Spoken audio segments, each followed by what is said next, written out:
The BBC are very good at wasting your money, but what have they wasted your money on most recently? Hi, good morning, Neil Sean here in the heart of London. Hope you're keeping well, and today's backdrop is none other than the splendid building that was known for a while at least as County Hall. This was where the London Mayor used to hold office until of course it was sold off, and now it's partly a hotel, partly offices, but full of historical facts. And if you get a chance when you come to London, do have a peek inside, because it really is an amazing building right on the side of the beautiful River Thames. But back to your story today. Now, as you know, I'm a great big fan of the BBC. What I'm not a fan of is their constant waste of money, as we've seen of late. They commission programmes with the likes of Celebrity Chef, Gordon Ramsay, and simply binned them halfway because they didn't rate. There was the ill-fated attempt at bringing back the Generation game with Mel and Sue, about as funny as a corn on your foot. But they plough ahead because simply, after all, it's not their money, so they can play around. But their most recent waste of money actually does make a rather serious attempt at exactly who makes these financial decisions within the BBC. Simply because recently their political editor sat down with a disgraced former advisor to the current British Prime Minister Boris Johnson, Dominic Cummings.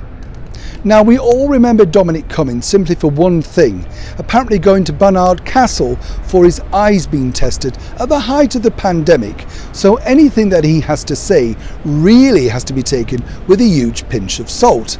But that didn't stop the BBC splurging out thousands of pounds on an interview at your expense to find out apparently what his thoughts were on the current state of the government.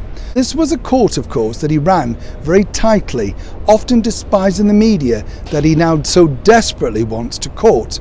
Now, the way Mr Cummings makes a living is simply this: he reveals things to a paid service where you can find out some of his old WhatsApps to major players in the government, past and present. A strange way to make a living.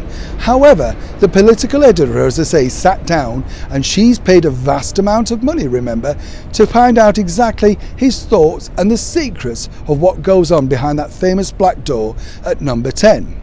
Now, what's really angered a lot of people here is the BBC are continuing to chase people to pay their licence fees, many who've abandoned the business already simply because it doesn't fit in their remit in this brand new streaming and digital world.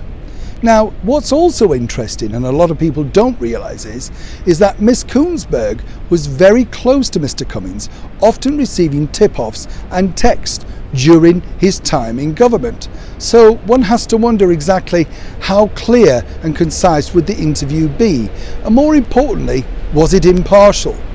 For now, it didn't particularly rate that well, but they're claiming that it will do incredibly well on catch-up. A lot of people over here in London simply think they've seen and had enough of Mr Cummings's meddling and, of course, ill-advising to the Prime Minister. But more importantly, why did the BBC waste so much money on someone who effectively has no power and, of course, no job? Neil Sean in the heart of London.